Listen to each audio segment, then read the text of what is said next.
Hi,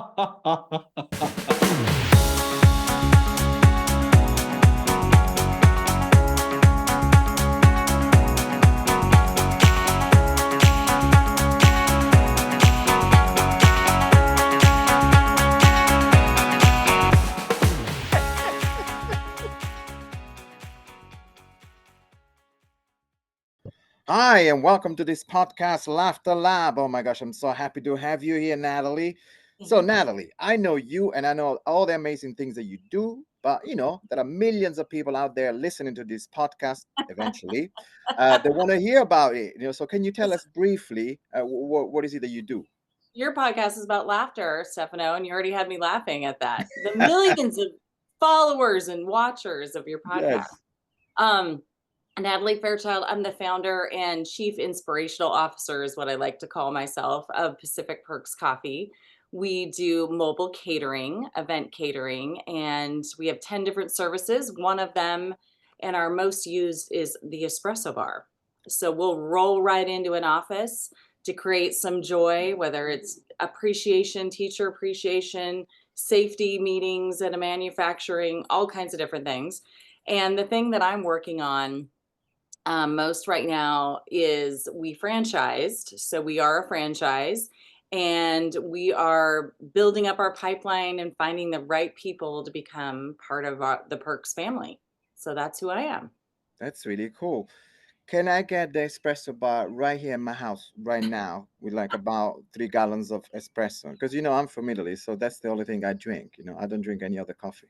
Right. Well, I would suggest our IV option. So we just can have an IV bag and just, plug in and go to town. I love that. Yes, please. So, Natalie, in this podcast, we talk about laughter and humor, especially in the workplace, right? Because Yeah. that's like the big things I believe into. So, I have a few questions for you. My first question is, when you were growing up, right, was there someone in your family that you remember as the funny person? The one that maybe told jokes, or such? My grandma, I think, was funny. And as I age and I realize I'm a lot like her or I've learned from her, because the one thing I loved about my grandma is she would laugh at herself all the time. And I laugh at myself all the time. And some people that work for me, Carla, who's been with me for 10 years, mentions, you taught me how to laugh at myself, because usually when I make a mistake, I laugh. um, and sometimes people feel really shamed if they, make a mistake. Now, I don't laugh all the time, but so that is something that I really, really loved about her. She would just laugh and she'd do the funniest things. Like before cell phones, right? She'd be talking on the phone on the little bench in her kitchen, and someone was talking way too much or she didn't want to talk. And she was the sweetest Catholic woman ever. But she would just didn't want to, she wanted to get off the phone. She's like, "Oh, I've got another call coming in. I got to let you go." And she'd click and she didn't have call waiting. I Uh, saw her do it one time and I'm just like, that's hysterical. yeah. I love that. I'm gonna I don't steal know. that from. I feel like my grandma was kind of the funny one. I don't know. Mm. I Yeah. love that. I love that idea of like, hey, sorry, I got another call. I'm gonna steal that from your grandma. Yeah. And I think this is great. I mean, the fact that you mentioned that she was really good at laughing at herself, I think it's a great skill. I believe when people, this is just my opinion, okay, but when people cannot laugh at themselves, I don't really trust them. Well, I think there is an issue, right? I don't know. Yeah, sometimes there's ego, sometimes there's a lot of guilt and shame to work Mm, through. They're sometimes maybe they're not being authentic, right?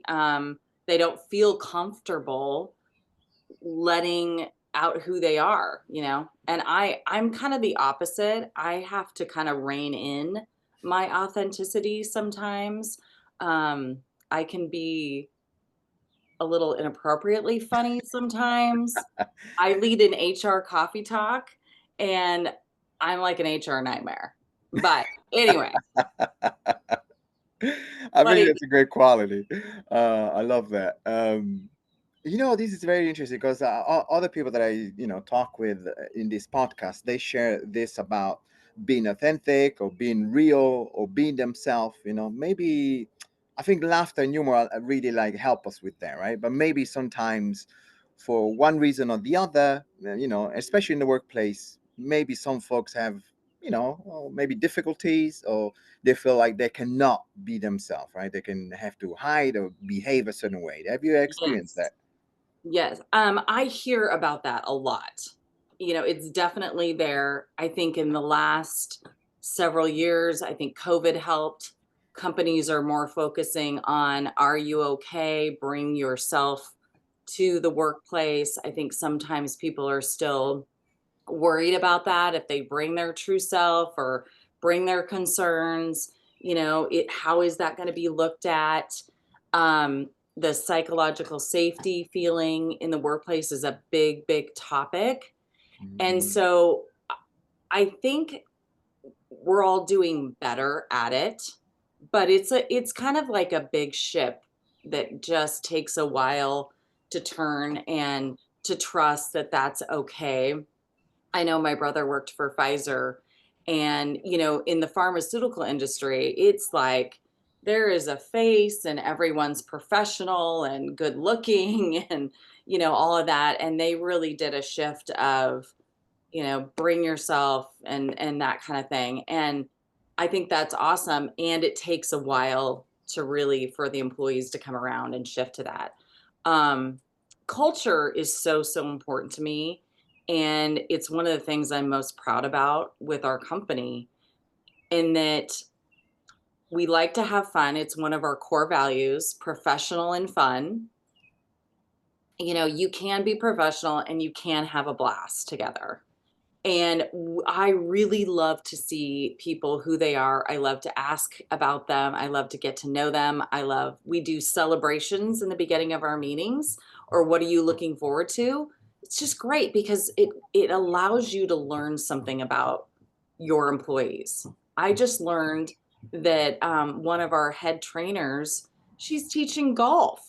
She's a coach at Ridgefield High School. She's a golf coach, and I had no idea.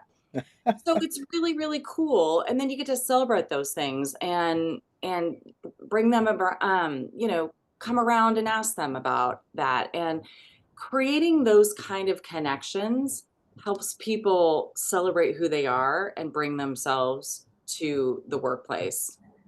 Yes, and this kind of like you kind of answer my next question already, but the question was kind of like, what do you think like laughter and humor? How can that impact the workplace or like I don't know, like do you think that having more fun and more humor in the workplace can make a difference?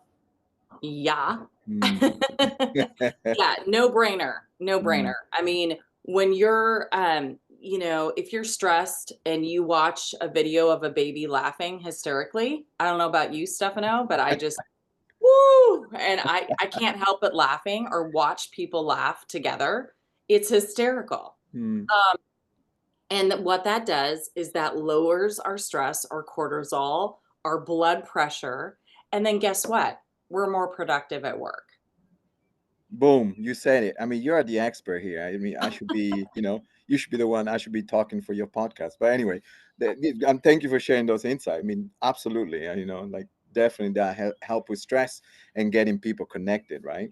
Yeah, But yeah. have you ever like been in that situation, maybe, uh, with your company or dealing with some clients that had some kind of like resistance, right? Because sometimes I had experiences where people have this misconception of like, oh, we are a business, so there is no time for that. There is no time for humor or jokes or play because we are business, right? Which in my mind is like, well, no, that's the other way around. If you're allowed there, things are going to be better for everyone, right? So did you have Yeah, experience like folks that like got a little bit, oh no, there is not a place. This is not the place to do this. yeah.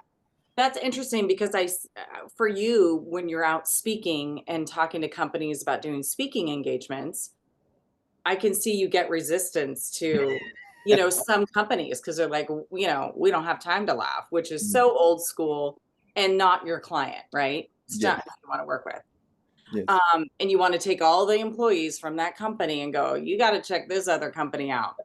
Yes. But for us, the service that we provide, our clients are the ones that get it, that get that they need to appreciate their employees, get them out of their cubicles, get them a made to order omelet or espresso, and bring some joy. And that's what we do. So for me personally, with our business, we may talk to people, and I guess the resistance I see is if they look at our price and they divide it by the number of people they have, and they take that number and go, okay, that's the price of coffee per person, and that's all they're focused on.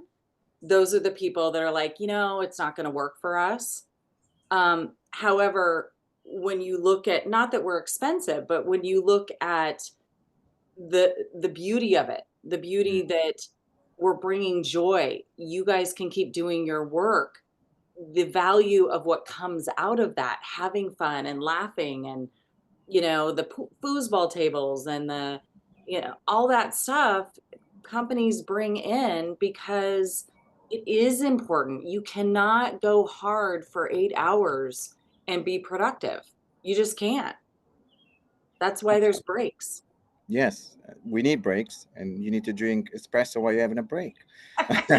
Well, and speaking of breaks, Mindy, who I told you, Mindy Vale, is my co-host of the podcast, to get her to. She was just talking we're on our podcast about how in grade school, right, and even all the way through 12th, there's like recess basically, or Mm. breaks, right? Mm. Two 15-minute breaks. Mm-hmm. And there's research behind that, why those breaks are there. And as we grow older as an adults, we stop taking recess. Mm. And we only the smokers go out for 15 minutes and take a break or whatever. But there's a reason that you need to do that. Your mind can only work really consistently for about 45 minutes, and then it needs like a little bit of a break, and then you come back stronger. So that's kind of an interesting thought, that we need a little recess Mm-hmm. back in our life, a I little love laugh. For sure, I love that, and I think yeah, and as you said, there are so many studies and so many people talk about this, right? Yeah, Sometimes we maybe, society has pushed this idea that we need to be busy all the time, right? But busy is not necessarily productive, right? So doing you're not actually doing, right? Because as you said, your brain or your body, you can't be doing the same thing or whatever you're doing for 8 hours. You need to stop, right? exactly. And I tell you, Stefano, I am a proponent of this. I will get on a soapbox. I love to empower women, because women especially are hard on Mm. themselves with this. Mm. My whole company has flexibility. You won't find anybody at the office past 3:30 unless it's December. And I still have to talk myself through it sometimes. Mm. Yesterday, my energy went down, but I had a list of things I wanted to get done. And as a business owner, I have that ability to choose when I do things. And I, I didn't get a lot done Mm. after 3:30. I just kind of went downhill after that. And I had to talk myself through that. Still to this day, Mm. it's all Th- right. Your body is telling you what you need. And it's about working smarter, not working harder. Absolutely, yeah. Um, yeah, and they also they say about I'm a big fan of studies, but like with creativity, they said sometimes actually it is necessary that you stop and you step out, you go for a walk or you do something else. And I say you've been working on a project for so long and you reach a point that you're like totally stuck and you get frustrated.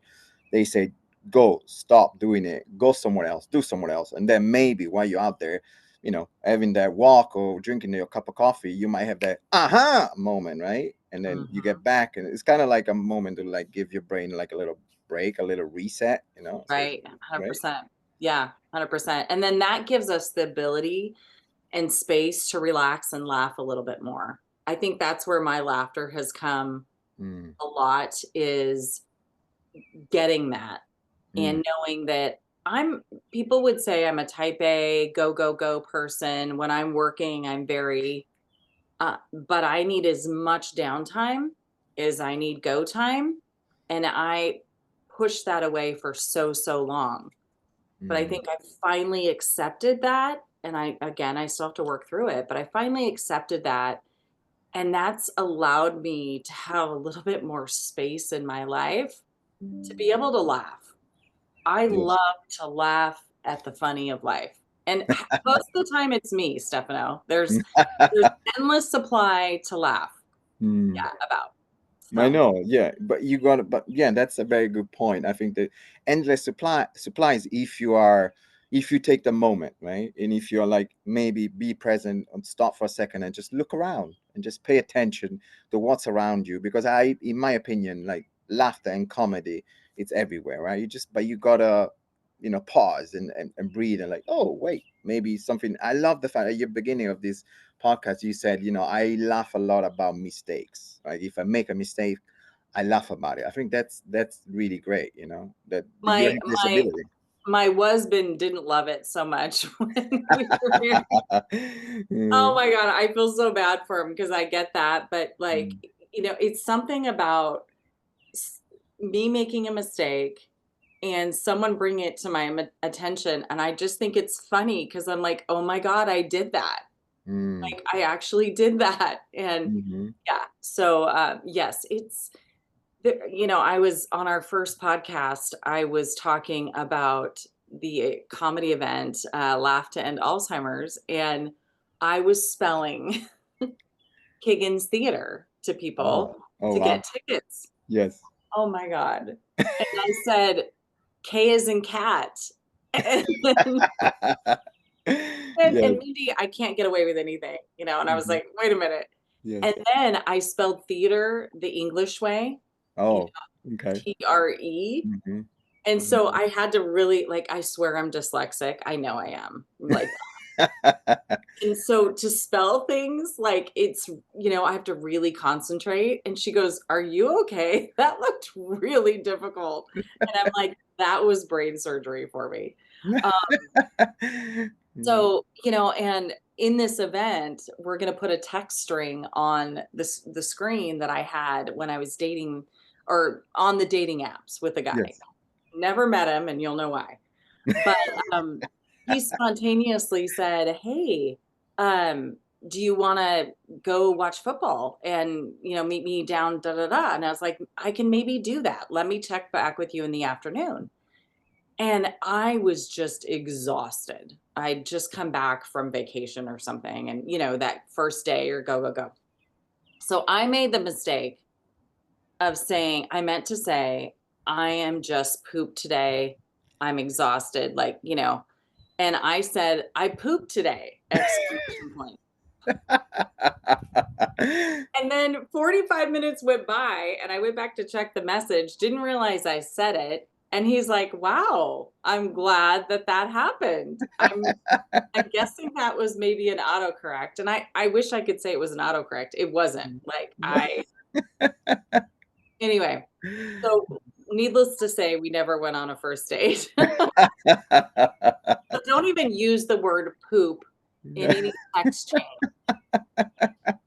I love that. But that make me think like sometimes like when you have not like I mean this is a funny situation. I love that, that whatever happened with this text, I think it's really funny. But Yeah. sometimes when things are like very extreme or when we're dealing with some really difficult times or like I don't know, sickness or whatever, I feel like sometimes you get to a place where you can either laugh or cry about it, right? It's like when Yeah. there is nothing else you can do, right?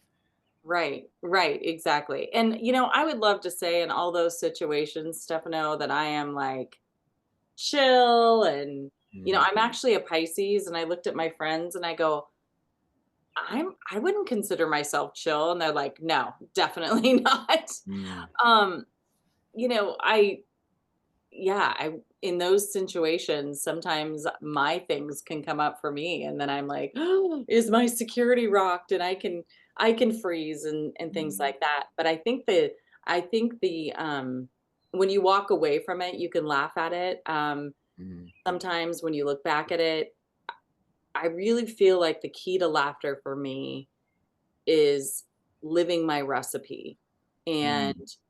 which means, not more than 2 events in the evening during the week, and ending my days around 3:30 and getting some movement in and working on a few personal things as well as all the business tasks and things like that, and connecting with people that I love, and scheduling things that I'm excited about. I think that that is my recipe, and I think when you figure out what your recipe is and you accept your recipe, because I didn't, and Mhm. that causes havoc, once you accept it and you start living it, then there's just space. There's just, you know, I don't know, space and time and energy to just see things in a different light. Yes, I love that recipe. I think that's a really good one, and I think the people that eventually are going to be listening to this, they should follow that recipe. I think it's a very good one. It's a very healthy one. It's yeah, very good suggestions. Yeah, I Um, think that that might be a book that I write about. you should. You know, because you are like working with women and such. I'm thinking in the comedy world, right now this is a little different because I know we have comedy and we have laughter. Yes, they go together. Maybe they're not exactly the same. I would say Yeah. laughter, maybe it's a product of comedy, because maybe you watch something that is funny and eventually you laugh about it, right? But Yeah. they can go separate in my opinion. But Yeah. in the world of comedy, and especially like with stand up, I think there is a like it's like mainly a male dominant, right? And there's a lot of guys. I mean, yes, there are also ladies that are extremely funny, and I wonder, like, if in the workplace, I don't know that translates too, where like there is mainly, more male entrepreneur, or you feel like their voice is, I don't know, actually, let me rephrase it, like there may be women's entrepreneur voices is not as heard as male entrepreneurs' voices. What do you think of that? Yeah. I definitely think we're getting there. I think there's a lot of work to be done. I feel so surrounded by so many amazing entrepreneurial women or business women that are just fun, vulnerable, hysterical, successful, intelligent. So in my community, I see a lot of that. I think I don't know. I feel like we're starting to rise up for sure. And I know a lot of funny men, and I know a lot of men that aren't as funny. We have different personalities. Everyone has a Mhm. different personality. Yes. There's always that class clown, but I know some hysterical women. But yeah, I this whole topic, like I definitely agree. I wouldn't say I'm a feminist, but I definitely empower women, and I definitely know that there is room to grow in this. Hmm. When you look at the stand-up, comedy list on Netflix and things like that, Hmm. like there's a lot of women that are stepping up to the plate, and I love their comedy. And I don't know about your comedy, Stefano, and I'd love to know, but sometimes the best comedy to me is when people are saying things that you're thinking, but you'd never say out loud. Yes. Well, and that's tied to like authenticity and be real and just being, right? Just like Yeah, this is the way I am, okay? This is yeah, me, this is Stefano, this is Natalie, and yeah, then you might like it or not, but this is me, okay? right, And that might resonate with somebody out there or not, but I think that's life in general, right? right, right. Have you done stand-up, Stefano? I did very little. I did one thing. I'm thinking about it. I sometimes, Natalie, I have so many project and idea in my head that sometimes I gotta tell Mr. Stefan, please stop. Just focus on one or two things, okay? And then put this aside and then later do it, okay? So my idea for stand up was to do like a joke about Italy and the US, because I think like, as you know, a lot of Americans, a lot of my American friends have this romantic idea about Italy, or the dream about Italy, or maybe they only been there and see the very nice stuff, right? But there is also a lot of things that like, oh, they're terrible, right? And so I want to like compare, like, say, if I show you a reality that you already know, say like coffee, okay, say we know what the experience is like to drink coffee in America, okay, we know, we can associate it, we've been there, we've been to a coffee place, but how many of us have been and drink coffee in Italy? So it's like, can we compare it? I think it's funny when you know, when you have the reference, you can associate it. So it's like, oh, I know that reality, but then when there is somebody presents a different reality, and that can create contrast, that can create comedy, right? Yeah, But right. yeah, my comedy is mainly non-spoken. I don't talk much, which is, to me, in my opinion, is like more universal. But yeah, interesting. You know, like, I love the fact. I think, going back to like the women's in the, business world. Personally, I believe we need way more, and I think because there is a different level of sensitivity. You know, there may be not every. I don't want to generalize, but maybe some people that identify as male don't have the level of sensitivity or the connection with their own emotion, that it's more, I don't know, stronger, say, in like in the Yeah. female world, right? Yeah, for sure. And obviously, women can speak to women things, Mm, um, versus men.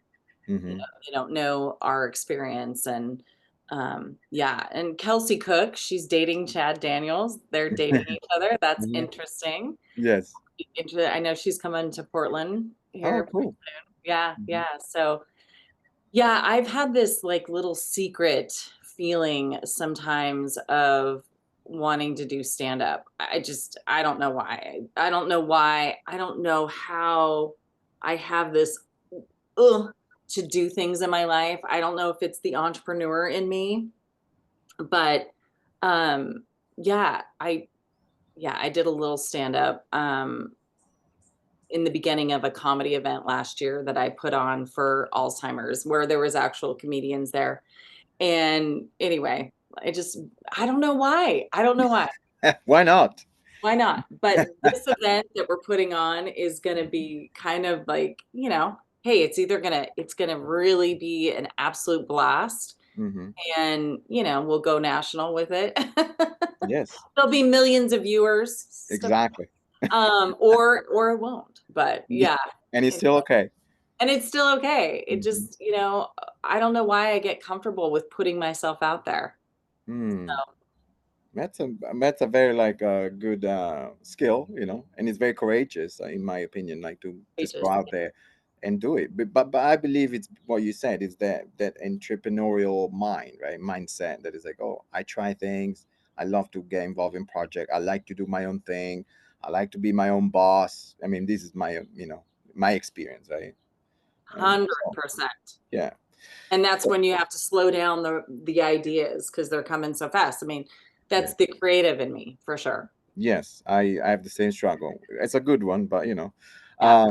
So Natalie, say I'm a person that runs a company. I'm a CEO. I'm an executive, a manager, or whatever, somebody in charge, right? And I do want to have more laughter, more humor, more levity, more playfulness in my company. Do you have any advices for me, or things that I could do? Yeah, I mean, I think it starts from the top. So if that's your company, you need to be laughing and you need to be lighthearted, genuinely, of course. You need to laugh at the funny. You need to balance your life so that you can and you're not wound up like because if we're all wound up, there's no room for laughter or space. I mean, I know when I'm like that, forget it. So everything starts from the top down for sure. And creating connection, I believe, and time where people can come together and just be themselves and relax a little bit, laughter will come. A couple things that I think of in our company. So in Halloween, we get this big plastic rat out. And we're like, okay, guys, the rat is out. And everyone's like, oh no, not the rat. But we're having people come in and out of our warehouse grabbing the equipment to take it to the event and come back and blah blah blah. The rat gets hidden in funny places. So you might grab a cooler to load it up and you open it up and there's a rat in there. And so, we've got video of people, finding the rat and screaming and then there's laughter and then they get to hide the rat in the next Mm, place and it just kind of goes and goes and goes for the whole month. mm. Costs about $1.50, super cheap, super fun, Yes. tons of laughter, create stories and memories, pictures and video go up on our group, text group, and it's just fun. And everyone hates that rap, but they really love it. I love that idea. I might have to steal it for when I do my Feel it. training. I love that right idea. It's great. Yeah, As you yeah, say, so simple, but that, the magic that creates, it's like, yeah, incredible, just one little details can like spark so much. So exactly. I know, I want to ask you one last thing. So if people want to know about you, actually, can you tell me a little more about this event that you're putting together, this comedy Yeah, event? And then also, if people want to know more about you, where can they find you? yeah. So a couple places. So pacificperkscoffee.com, so they can find me there. And we've got all my podcasts that I've been on or we do are all on there. The podcast that Mindy and I do, where we're definitely empowering women and having them realize the badass that they are. We're talking about the real stuff with a lot of laughter, is together too. So it's the word together, but the parentheses around her and then the number two. So to the second power. So to get her to laugh, to get her to be vulnerable, to get her to, and the list goes on and on.